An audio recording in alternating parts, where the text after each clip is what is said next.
सिंदूर का पौधा है, इसे कामला या कामी सिंदूर भी कहा जाता है और कई कई क्षेत्रों में कर्नाटक तमिलनाडु में सिंदूरी के नाम से भी पुकारा जाता है। इस पृथ्वी पे करीब करीब जितने औषधि पौधे हैं उनमें से सर्वाधिक ताम्र तत्व इसके अंदर पाया जाता है। ये आपके इसके पत्तों से देख सकते हैं, बिल्कुल जैसे तांबे का रंग इसका हो। गले का कैंसर या गले की नोट्स गांठें, जिसको गलकंठ या कंठमाल कहा जाता है, उसमें इसे दिया जाता है और उस ताम्र तत्व की वजह से उसका जो शोथ है, जो सूजन है, वो बहुत जल्दी उतर जाता है। गले में नई गांठें बनना बंद हो जाती है। और चूंकि ताम्र की विशेषता है, ऑक्साइड है, रेड ऑक्साइड जो बाजार में जिस तरीके से नकली आता है, ये बेसिकली ओरिजिनल, जिसको मैं बायो ऑक्साइड कहूँगा अगर विज्ञान के विद्यार्थी की दृष्टि से मैं कहूँ तो। ऑक्साइड एक ऐसी चीज़ है कि ऑक्साइड, ब्रोमाइड, ये जो इस तरीके की चीज़ें हैं, वो चीज़ों को जगह की जगह रोगों को वहीं का वहीं शांत कर देती है और इसमें शोधन की किसी प्रकार की आवश्यकता नहीं। बाकी ऑक्साइड और ब्रोमाइड और रेड ऑक्साइड, इनका शोधन करना पड़ता है, परंतु ये सीधा सीधा बायोफॉर्म में दिया जा सकता है। देने का तरीका 5 पत्ते प्रतिदिन, वही या तो पीपल के 5 पत्ते या बेलपत्र के 5 पत्ते, अथवा आपके वहाँ फाइकस फैमिली का जो भी पौधा हो उसके 5 पत्ते लेके, फाइकस फैमिली यानी कि आपका वटवृक्ष आ गया, पीपल आ गया, ये सब आपका सबसे अच्छा फाइकस फैमिली का है गूलर का पौधा ले सकते हैं, वो उसके साथ में ये 5 पत्ते मिला ले, इनका स्वरस बना ले। स्वरस में जहाँ बोल रहा हूँ, इसका मतलब उसका काढ़ा नहीं बनाना है, उसको गर्म नहीं करना है, उसका सीधा सा जूस निकाल के और रोगी को उसकी रुचि के अनुसार थोड़ा थोड़ा करके 50-50 ml पिलाते रहें, निश्चित रूप से उसमें लाभ होता है। दूसरा इसका सबसे बड़ा लाभ, चर्म रोग जितने होते हैं उन चर्म रोगों में ये देना अत्यंत लाभकारी है।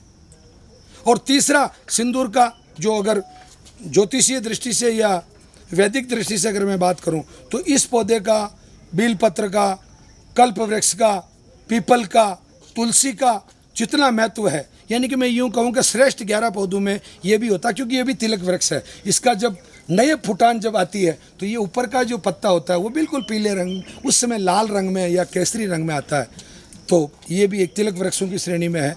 अतः ये सिंदूर आपको जरूर लगाना चाहिए। पहले ये केवल आंध्रा, तमिलनाडु, इसकी बड़ी अजीब कहानी है। मैं ये कर्नाटक से रात को लेके आया था, वहाँ का कुछ एक वर्ग विशेष है जो 11,000 रुपये लेता है, एक पौधा देता है। जब आप आए थे तो वो 11,000 वाला पौधा था ये, परंतु फिर मैंने मेरी जातिगत विशेषता समझो या मेरी जिद समझो, मैंने इसके आधा किलो बीज लाया मैं। और आज के 5 वर्ष पहले, 4.5 वर्ष पहले मैंने उदयपुर में ललित जी पालीवाल को कहा इसके पौधे बोओ आप, तो पौधे बुआ के, और आज की तारीख में पूरे राजस्थान में कम से कम 2,000 पौधे हो गए होंगे। तो अब ना तो किसी को 11,000 देने हैं, ना इस सिंदूर के लिए तरसना। लगभग हर एक पौधे के पत्ते जो उपचार में आप बता रहे हैं, उसके साथ में पीपल और इनके पत्तों का मिश्रण करना भी आप बता रहे हैं कि उनका स्वरस निकले। ये क्यों? हर एक पीपल में, विल्व पत्र में और गूलर में, इनमें सर्वाधिक ऑक्सीजन की मात्रा होती है। तो जिसको आपने सामान्य भाषा में सुना होगा उत्प्रेरक, एक तो, दूसरा सुना होगा मिश्रण, जो किसी के साथ में ऐसा मिश्रण जो सब में घुल मिल जाए, एक तो वो कारण। दूसरा, केवल एक ही पौधे का तत्व, एकल औषधि का विधान आयुर्वेद के ग्रंथों में बहुत कम, कहीं कहीं मिलता है केवल, मतलब 2 या 2 से अधिक का मिश्रण करने से क्या होता है कि उसकी जो टॉक्सिक्स वैल्यू होती है, या सीधे आम व्यक्ति को मैं यूँ समझाना चाहूँगा, जो रिएक्शन शब्द जो होता है, जिसको आप कहते हैं इसको तो रिएक्शन हो गया, तो इससे रिएक्शन नहीं होता। और तीसरा जो लूज मोशन, क्योंकि आम आदमी को बायो प्रोडक्ट लेने का आदत में नहीं है, तो इससे क्या होता है कि बेल पत्र और पीपल और गूलर, ये जो है, ये सभी एंटीबायोटिक्स हैं, एंटी फंगल है, एंटीबैक्टीरियल है, और सबसे अच्छी बात ये है कि ऑक्सीजन तत्व की अधिकता होने से सुपाच्य है। तो इसलिए इनको एक कठोर और एक मृदु, एक हल्का और एक भारी, इन दोनों का मिश्रण करके इसलिए दिया।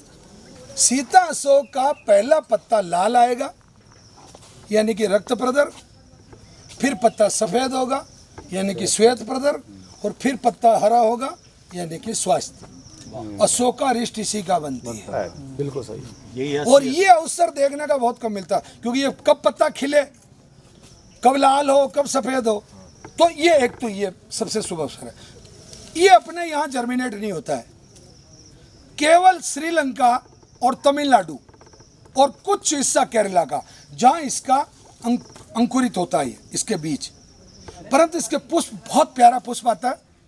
यहाँ नवग्रह आश्रम पे करीब करीब ऐसे 30-40 पौधे हैं जिनको इस तरीके का वातावरण देखे, इसको कान में बोल रखा भैया ये पूरी हरियाली है, ये तमिलनाडु है, इसको बोलता है नीरेगुंडरू, मतलब इस तरीके की भाषा सुना के इसको बड़ा कर रहे हैं। और ये एक आयुर्वेद जगत में हकीकत में ये मैं कर रहा हूँ इसलिए नहीं कर रहा हूँ, बाकी सीता अशोक को इस तरीके से डेवलप करके बड़ा करके, और अगर अपने स्थानीय, चूँकि आयुर्वेद का एक सिद्धांत है स्थानीय क्षेत्र में पैदा हुए व्यक्ति के लिए वहाँ के क्षेत्र में उत्पन्न अन्न, जल और औषधि सर्वोत्तम होती है। तो ये औषधि इसकी जो अशोकारिष्ट बनेगी वो तो अद्भुत होगी, इसमें मुझे कोई संशय नहीं। इसलिए मैंने 25-30 तरह के पौधे ये लगा रखे हैं। और परमात्मा नहीं करे आपको किसी को इस पौधे की ज़रूरत हो, परंतु पौधे वितरण करने के मामले में श्री नवग्रह आश्रम प्रति वर्ष के 4,500 पौधे वितरण कर रहा है। आजकल नेपाल वालों को, अभी आज सुबह यूपी वालों को, आज मैंने कम से कम अर्जुन के कोई 40-50 पौधे भेजे। मैं कहा तुम्हारे वहाँ अर्जुन लगाओ, जब 40-50 साल बाद चश्मा लगा के आऊँगा तो कहूँगा ये अर्जुन अपने वहाँ से आएगा। मतलब ये अभियान चला रखा है।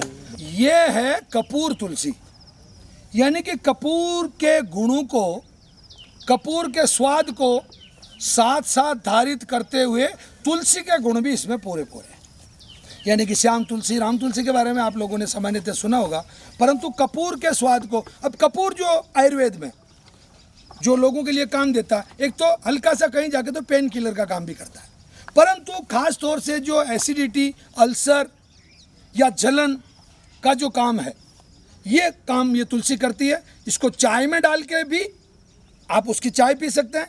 इसके 5 पत्ते शहद के साथ 2-3 चम्मच के साथ मिला के भी खाए जा सकते हैं।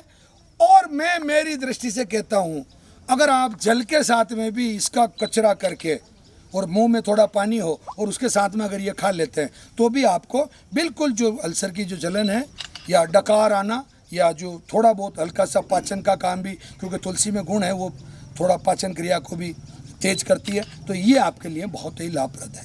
इसके लिए मैं एक विशेष बात बताना चाहूँगा। सुनने को सामान्य व्यक्ति सुनता राम तुलसी, श्याम तुलसी। नवग्रह आश्रम पे आज की तारीख में 8 प्रकार की तुलसियाँ यहाँ पल्लवित है।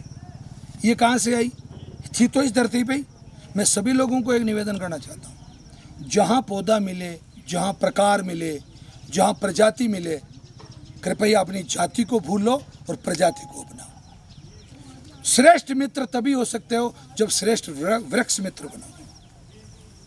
और मैं आज के मौके पे खास तौर से लखन जी आपसे ये निवेदन करना चाहता हूँ, जहाँ जाओ अलग जगाओ। ये कपूर तुलसी, आप किसी को अगर अंधेरे में जाके यूँ कह दोगे ये क्या भैया, वो कहेगा ये कपूर है, उसका कहेगा नहीं हार गया, ये तो कपूर तुलसी है। आप हीरो बन गए।